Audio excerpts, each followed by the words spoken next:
अध्याय में आपने मगध साम्राज्य के बारे में पढ़ा। मगध क्या है?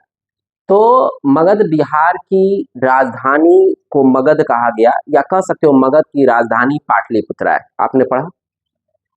आज के जमाने में हम उसी पाटलिपुत्रा को क्या बोलते हैं? पटना बोलते हैं, और पुराने जमाने में उसे पाटलिपुत्र बोला गया।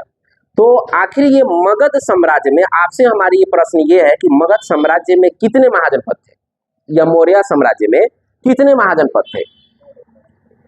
16 महाजनपद थे। इन 16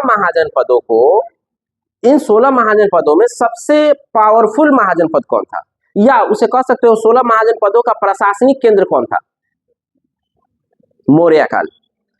16 महाजनपदों का प्रशासनिक कार्य करने वाला या नेतृत्व करने वाला कौन था? मौर्य काल। मौर्य काल के शासक का नाम क्या था? चंद्रगुप्त मौर्य। चंद्रगुप्त मौर्य पहले कहां का शासक था? वेरी गुड, अफगानिस्तान और बलूचिस्तान का। चंद्रगुप्त मौर्य को मौर्य मगध साम्राज्य में लाने वाला कौन? चाणक्य। चाणक्य का अन्य कौन कौन से नाम है?